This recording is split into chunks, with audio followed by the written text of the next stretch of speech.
दोस्तों, आखिरकार मैडम माया आज आनंद में है। जी, अब बीएसपी यानी बहुजन समाज पार्टी को आकाश में आनंद दिख रहा है और ये साफ है कि कल तक जो बुआ अपने भतीजे को अपरिपक्व मानती थी, आखिरकार उन्हें उन पर ही दांव लगाना पड़ा। इसके पीछे की कई वजहें हैं दोस्तों, एक एक करके सिलसिलेवार तरीके से मैं आपको समझाऊंगा। बसपा प्रमुख मायावती ने भतीजे आकाश आनंद पर एक बार फिर भरोसा तो जताया, साथ ही घर वापसी के बाद आकाश आनंद को पार्टी में एक बड़ी जिम्मेदारी सौंप दी।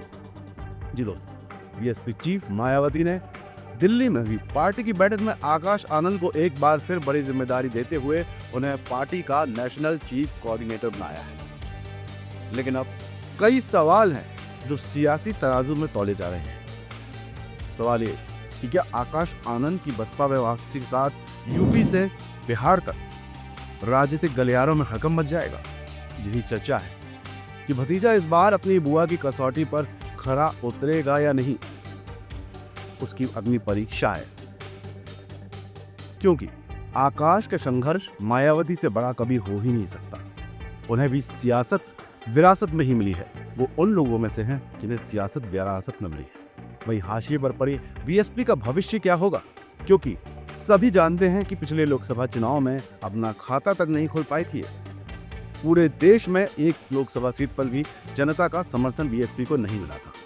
मायावती की क्या हालत हुई थी सबने देखा था। 2022 के यूपी चुनाव में तो पार्टी को सिर्फ एक सीट मिली थी, जो बीएसपी जैसी पार्टी के लिहाज से एक कम असर था। इस बात में भी कोई दो राय नहीं कि बीएसपी का संगठन भले ही राष्ट्रीय पार्टी हो, लेकिन उसका सबसे बड़ा घर यूपी टूट चुका है, पूरी तरह बिखर चुका है। पहले भाजपा ने उसके गैर जाटा वोट बैंक पर सेल लगाई, अब अखिलेश यादव की समाजवादी पार्टी भी मायावती के कई करीबी नेताओं को तोड़कर दलित वोट बैंक पर निशाना साध रहे हैं। आपको पता है, तेज भी पीडीए की सियासत कर रहे हैं। अखिलेश खुद पीडीए का नारा देकर उनके सामने बड़ी तलवार की तरह खड़े हो गए हैं। खैर, ये तो बात सियासत। चलिए अब भतीजे के भविष्य पर भी कुछ बात तथ्यों के साथ करने की कोशिश करते हैं कि भतीजे यानी कि आकाश आनंद का जो भविष्य है वो कैसा रहने वाला है। तो 2019 में मायावती ने अपने उत्तराधिकारी के तौर पर अपने भाई आनंद के बेटे आकाश आनंद को सियासी मैदान में उतारा था। ये वक्त उनके लिए बेहद अहम था। आकाश को नेशनल कोऑर्डिनेटर नियुक्त किया गया था। आकाश आनंद जैसे ही पार्टी में आए तो उसका असर भी साफ देखने को मिला। रैलियों में कार्यकर्ताओं में जोश भरते आकाश ने खूब सुर्खियां बटोरी। उनकी रैलियों में काफी भीड़ देखी गई। बीएसपी सोशल मीडिया टीम भी एक्स से लेकर फेसबुक और यूट्यूब जैसे ऑनलाइन प्लेटफॉर्म पर जोरदार तरीके से एक्टिव हो गई। ऐसा लगने लगा था कि मायावती अब धीरे धीरे एक्टिव पॉलिटिक्स से दूर हो जाएंगी और आकाश मायावती की जमीन पर कब्जा कर लेगा, या ये कहे कि उनकी विरासत को संभाल लेगी, उनकी विरासत को आगे बढ़ाएगी। लेकिन 2024 में जो हुआ उससे आकाश के अरमानों पर पानी फिर गया। वजह थी लोकसभा चुनाव का वो दौर जब आकाश आनंद अपने फायर ब्रांड भाषणों के जरिए सुर्खियों में छाए थे। हर तरफ उनकी चर्चा थी। इस बीच उनके सीतापुर में दिए हुए भाषण पर आकाश और मायावती के लिए वो भाषण गले की हड्डी बन गया। मानवतावादी जो गंदी सोच है इन लोगों की, जो बाबा साहब को नहीं मानते, जो बच्चे बाबा साहब के बारे में पढ़ते हैं, जो उन्हें अपना भगवान मानते हैं, उनके खिलाफ हैं ये लोग। तो अगर सरकारी कॉलेजेस जहां पे शिक्षा दी जाती है, अगर शिक्षा के जन्मदाता, शिक्षा के जो प्रतीक है हमारे, अगर उसकी ही जयंती नहीं बनाने देंगे तो ये लोग किसके साथ हैं और किसके खिलाफ, आप खुद ही समझ जाइएगा साथियों। इन्होंने जातिवादी हमारे बच्चों की शिक्षा तक में घुसा रखी है। ये चाहते नहीं कि हमारे बच्चे पढ़े, हमारे इतिहास के बारे में जाने। खैर, हड्डी बना तो हड्डी ने हड्डी जैसा काम नहीं किया। ना तो कोई उगल पाया, ना ही कोई निगल पाया।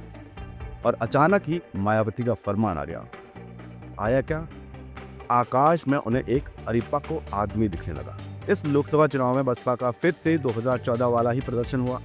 वो शून्य पर ही रही। साफ जाहिर हुआ कि अगर मायावती आकाश आनंद को मोर्चे से नहीं हटाती तो 2024 लोकसभा चुनाव का खराब प्रदर्शन किसके सिर जाता। कहीं ना कहीं आकाश आनंद घेरे में आ दे। तो मतलब साफ है कि जो लोग सियासी पंडित ये कह रहे थे कि बुआ ने भतीजे को साइडलाइन किया, वो किसी गफलत का शिकार थे। क्योंकि जानकार बताते हैं कि बुआ ने उनको साइडलाइन नहीं किया, बल्कि गाइड करने के लिए लाइन को बदला था। अपने भतीजे को बचाने के लिए उन्होंने ये पूरा गेम प्लान किया। अब दिल्ली चुनाव को ही ले लीजिए, उन्हें प्रभारी बनाया गया था, लेकिन दिल्ली के चुनाव और यूपी में जिस साथ में उपचुनाव हुए उसमें बसपा कुछ बहुत अच्छा नहीं कर सकी। आकाश आनंद भले ही मेहनत खूब किए हों, लेकिन रिजल्ट बसपा के पक्ष में जरा भी देखने को नहीं। इसके बाद मायावती ने आकाश आनंद को भी 2 मार्च को गुटबाजी के आरोप में बसपा के सभी पदों से हटा दिया और अगले ही दिन उन्हें बीएसपी से भी निष्कासित कर दिया। बीएसपी सुप्रीमो की तरफ से साफ किया गया कि आकाश आनंद अपने ससुराल वालों के प्रभाव में आ रहे हैं। ये वजह है कि उन्हें हटाया गया था। मायावती के इस फैसले के बाद आकाश आनंद को ने बाकायदा सोशल मीडिया के जरिए गलत फहमियों का जिक्र किया और माफी मांगी। अपनी बुआ के सामने उन्होंने माफी मांगनामा पेश किया।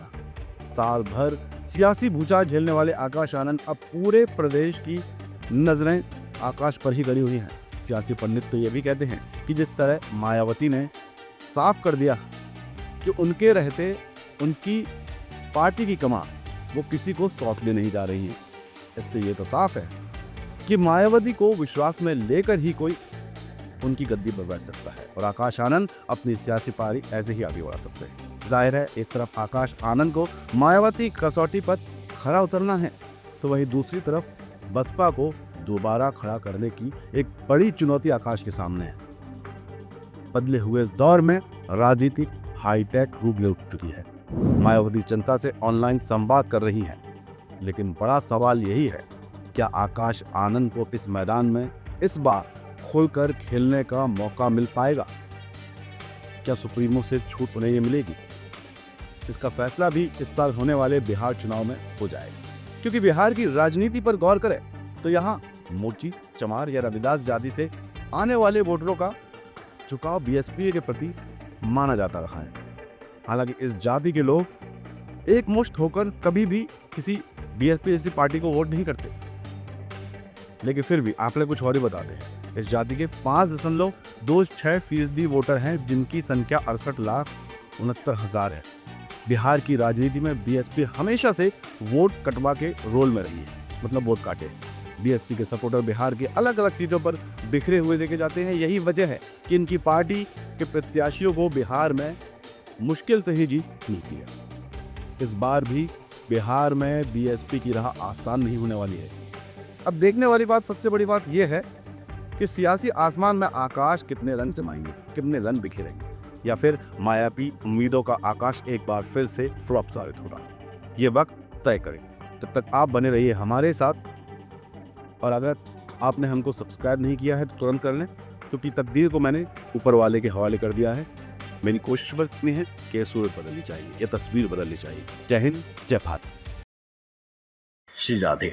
देश के राष्ट्रपिता महात्मा गांधी ने कहा था कि असली भारत हमारे गांव में है। हमारी पूरी टीम की यही कोशिश है कि गांव के हर रंग को हम आप तक पहुंचा सकें। इसलिए बनिए हमारी ताकत, क्योंकि कंक्रीट के जंगलों की चमचमाती दुनिया में गांव अंधकार की ओर जा रहे हैं। देश में स्मार्ट शहर बने, कोई दिक्कत नहीं, पर हम बनाना चाहते हैं स्मार्ट गांव।